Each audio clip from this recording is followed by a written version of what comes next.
players don't change. Again, we've discussed this before. I think more than anything, what affects our field is, do these guys want to come to our tournament right after the British Open? And we try to put everything in place for them. We take care of their travel, their families, their caddies. We have everything that we can possibly do for them to make sure that their transition is as seamless as possible. Can you imagine a world where like a past champ like Matthew Wolff would come back here and play down the line? Honestly, can't even tell you. Don't know. I feel like the best position out on the tournament grounds is the volunteers because they're having so much fun. Yeah. What are the biggest benefits? Because I know you still have a need for some. We do. How do you draw them in? What's the benefits and perks of being a volunteer? Yeah, I mean, it's a paid position of $80. You get a hat, you get a polo, you get a 3/4 zip. You have to volunteer 3 shifts that are 4 hours apiece, and then when you don't volunteer, you have a ticket to every other single day. It is a tight-knit community. Some of them have been doing it since day one, 31 years ago. We have met a lot of the volunteers that are volunteering for the first time ever at the volunteer party this past Saturday. And so we still have needs for corporate hospitality and what we call gallery management, which is really like our marshals. And so those are the positions that if you're nervous about volunteering for the first time, we can walk you through it in 10 minutes and you'll feel right at home. And sorry to be repetitive from what you said up there, but in a more succinct way, can you tell us what's super new about the interactive side of it for kids and families? Yeah, I mean, the fan hub powered by 3M is going to sit on just off of 18 Green, and there's going to be about 10 activations inside of there. 4 of them are club in hand and 6 of them are non-club in hand, and there's going to be AR, which I'm sure you're reading is very big these days. And there's going to be, robotics, the things that 3M Science brings to life, but then they're going to have the long putt challenge. So there's a 32-foot long putt that if you make that putt, $100 gets donated to First Team Minnesota in your name. And so it is going to be a space where kids and families alike can do so many fun things. They're going to spend an hour in there, which at a golf tournament you want to be able to do. It's a 10-hour day if you want it to be. So watch golf for 8, eat and drink for an hour, and then go in the fan hub for another hour. So it's a great spot. Is the First Tee partnership new this year? It's our second year of it. We still partner with wonderful charities like M Health Fairview and University of Masonic Children's Hospital. Still partner with Greater Twin Cities United Way. But we're really bringing to life the First Team Minnesota partnership this year. If you remember last year we did Golf for All Day. We're bringing back that this year on Tuesday, and First Team Minnesota is heavily involved in that. And what's the main mission of helping First Team Minnesota? Like, what do you hope they get from getting all the money? Yeah, our vision is great golf does great things, and we want to improve lives and give back. And so First Team Minnesota's mission is very similar to that. They want to improve lives in underserved areas. And so they use the funds that we give them to do programming for areas that would not really receive those funds or that programming. So by our donation, they get to refurbish their Highland Park facility, and they get to also put in 3 new programs for their students every summer. How has the FedEx race affected Toronto Field? It's going to be really well. It's going to affect us on the positive, is what I should say. So, as you probably know, the FedEx Cup playoffs went down from top 125 to top 70. And so we're the second to last full field event before the FedEx Cup playoffs start. So those guys that are 60 to 125 that thought they were going to be firmly in are no longer in. And if you look at the FedEx Cup standings today, there's some really intriguing names, 67 and above, right? 66 and above. And so we just organically think that those guys are going to have to play our tournament to secure their spot, because not only do you need top 70 to get into the FedEx Cup playoffs, but then after that first playoff event, the BMW Championship is the top 50 to get in that one. And then to be fully exempt in the 2024 designated events, you have to be in the top 50. So you have to go from 70 to 50 in just one FedEx Cup event. So why not go get those points to firmly entrench your spot in that top 50 prior to that?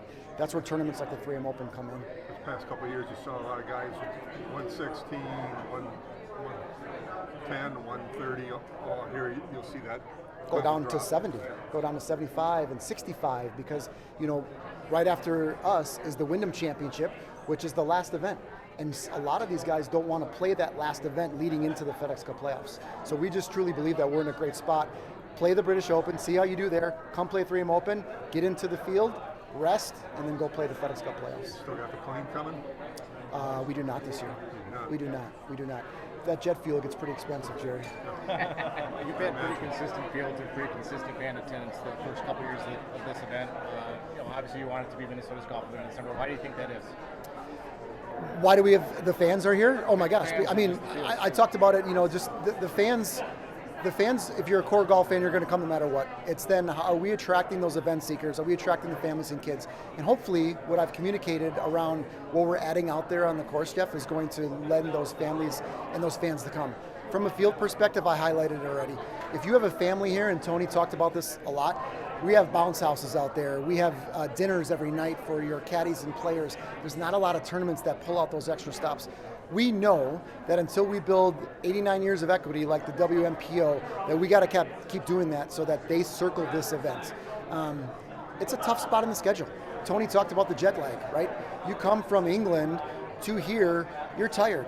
But if we can take care of everything else for you and your family when you get here, that's a selling point and an advantage for us. You mentioned 17. Are you trying to create kind of a party atmosphere, loud, raucous? I mean, is that the goal there? Yeah, on 18, the Stilly Party Deck. I think that we're going to try it out, Mike. We're gonna see how loud we can turn the music up, and we're going to let the tour say, hey, this. And I don't know if when you golfed 18, if you got a chance to get out to, hopefully you didn't hit the tee shot that far right, but if you stand on that deck, you are literally about a 40-yard shot from where that second shot's going to be hit. So we do want to create a vibe. iHeartMedia is going to be producing all of our shows, all of our music. We're going to have games there from Stilly. We're going to have athletes and influencers and ambassadors there to create a fun vibe. We want folks to leave there thinking like, okay, I need to buy a ticket tomorrow, and certainly for next year.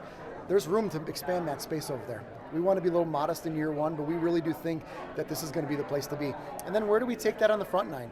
You've been to our tournament. The back nine is where our party lives, right? We need to get some spots on the front nine to do that as well. Can you just kind of recap a little bit how that Compass Challenge is going to change this year again? For sure, yeah. So it goes from a 3-hole exhibition to a 2-skill challenge. So the first one's going to be the field treat fairway approach. So those 4 teams are going to hit a shot either to 40 yards, 60, 100, 125, or 140. And there will be different point values associated with that. They each get 1 shot. Whoever has the most points wins that flight. Then they all move to the Command Chipping Challenge, and then they're going to do a chipping event as well. So we wanted to make it so that the kids could participate and also have a little bit further distances for these pros to get it in this tight circle, and then just have a lot of fun. We think when they're all going to be stationed there on director's chairs, the banter is going to be better. We're going to have Larry Fitzgerald ripping Kyle Rudolph, ripping hopefully somebody like a Melvin Gordon from Vibes Golf Club, and then have these kids start talking a little chirp too as well. So we think there's going to be a really cool vibe around that. They'll all be mic'd up. We're going to have that same production value as well. And what are you most excited about in terms of just the general build-up in the coming weeks? Is it players competing? Is it just knowing all the different events you're having? What are you most excited about? Well, Katie referenced it. The more revenue we raise, the more we give to charity. So I would just tell you, the more corporate support, the more tickets we sell for fans, the more money that goes to charity. So that's certainly one. The second is, the field, because I think people want to see the best golfers and the most notable golfers in the world.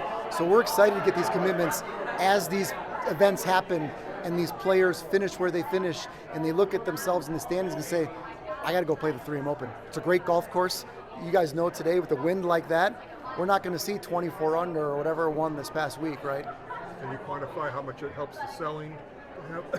Excuse me, to have a named champion like Tony? It's a game changer. I mean, to have Tony be able to speak about what our tournament is, how his family enjoys it, how I think you guys heard it, he's coming back every year. Like, that just immediately gives us more legitimacy than just being a PGA Tour stop, right? And so I think that, with Tony's support, and Tony is part of a good group that has a number of other great golfers, and there's talk in there like, hey, the 3M Open does it right. It's a scoreable golf course. It's a great stop that's going to treat you and your family and your caddy well. Let's come to it. So it certainly helps us a ton.